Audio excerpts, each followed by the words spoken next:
mañana con 5 minutos y queremos ahondar en este tema sobre todo, y es el espíritu de este segmento de CNN Contigo, poder entregarle esta información útil a la hora de endeudarse, de tener tarjetas de plástico. Está con nosotros el gerente general de Origina, una empresa del grupo Payroll, Jorge Gándara, a quien le vamos a consultar todas estas inquietudes. Jorge, gracias por venir al estudio. Gracias por la invitación. A ver, partamos por algo bastante básico. Cuando uno quiere enfrentar o sacar estos plásticos de multitiendas, en fin, ¿en qué cosa debiera uno fijarse antes del proceso de la deuda del que ya vamos a hablar? Bueno, en general, detrás de las tarjetas de crédito hay distintos cobros. Aparece la tasa de interés siempre como el costo fundamental a ojos del consumidor o deudor. Pero la verdad es que las tarjetas de crédito, las comisiones posiblemente integran el paquete de costo más importante que hay detrás de la tarjeta. Entonces, yo diría que, primero, que además de la tasa de interés, ¿cierto?, nos fijemos en los costos que tienen que ver con las comisiones relacionadas con la tarjeta. Y las tarjetas tienen un montón de comisiones de mantención, comisiones por giro, ¿cierto?, en efectivo, avances en efectivo. Entonces, yo diría no quedarse detrás de las tarjetas con la tasa de interés, sino que fundamentalmente ver también todo lo que pase con las comisiones. ¿Y con los seguros, Jorge? Porque hay algunos que dicen, bueno, seguro de gravamen, y a veces uno le queda en que tú decir, bueno, yo no pedí estos seguros y sin embargo me los cobran. ¿Cómo funciona eso? Bueno, importante es decir que los seguros en Chile, primero, no son obligatorios. Ya. Y por lo tanto, el deudor o el consumidor tiene siempre, ¿cierto?, el derecho a no querer tomar un seguro, como por ejemplo, además del gravamen, tiene que ver el seguro cesantía, claro, ¿cierto?, otro tipo de seguro. Entonces, lo primero es entender que los seguros son voluntarios y no son una obligación, ¿cierto?, que el deudor tenga que adquirir cada vez que adquiere una tarjeta de crédito o un crédito.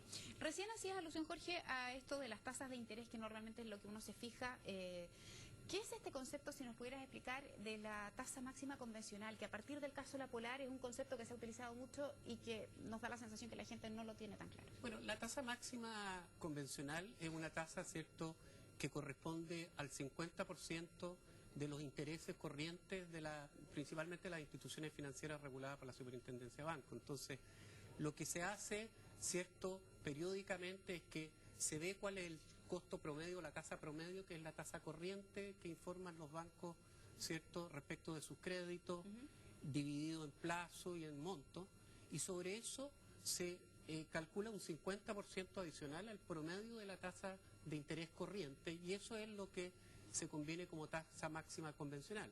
Jorge, hablemos ahora del proceso de deuda. Cuando ya revisamos este contrato, nos fijamos en la tasa de interés, en las comisiones, en los seguros, en todo eso, y ya se está claro de que existe la necesidad de endeudarse. ¿En qué aspectos hay que fijarse justamente de la capacidad de pago, de la deuda que yo voy a contraer? Pero lo principal, si uno se remonta a cuál es el origen en realidad del crédito, la verdad es que el crédito debiera ser funcional a una persona para poder adquirir cosas, que de lo contrario tendría que tomar un tiempo por la vía de ahorro. Perfecto. Por lo tanto, lo que dice eso es que yo debiera tomar crédito si es que tengo también la capacidad de pago y de ahorrar, ¿cierto?, esa cuota, y lo único que estoy haciendo entonces es traer, ¿cierto?, el bien y comprarlo hoy. ¿Por qué? Bueno, porque quiero hacerlo, digamos. En respecto de eso, ¿cómo se endeuda uno de manera responsable? Yo no sé si hay una comilla, normas o regla que pueda decir tal porcentaje de mi sueldo yo debiera destinarlo a eso, de tal manera de no desfinanciarme a fin de mes. Exactamente, hay ciertas convenciones que nos parecen sanas y creo que el sistema financiero también así lo entiende. Estamos hablando de la perspectiva de los créditos de consumo.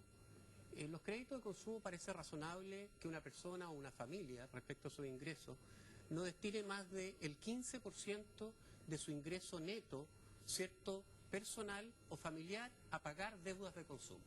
Eso nos parece una norma sana. Cuando uno ve, ¿cierto?, lo que pasa en el problema del sobreendeudamiento, es decir, el exceso de deuda, lo que advertimos es que las personas están pagando mucho más que el 15% y están destinando 20 o 25% o más a lo que son pagos de deuda de consumo. Entonces, uno tiene que imaginar la siguiente situación.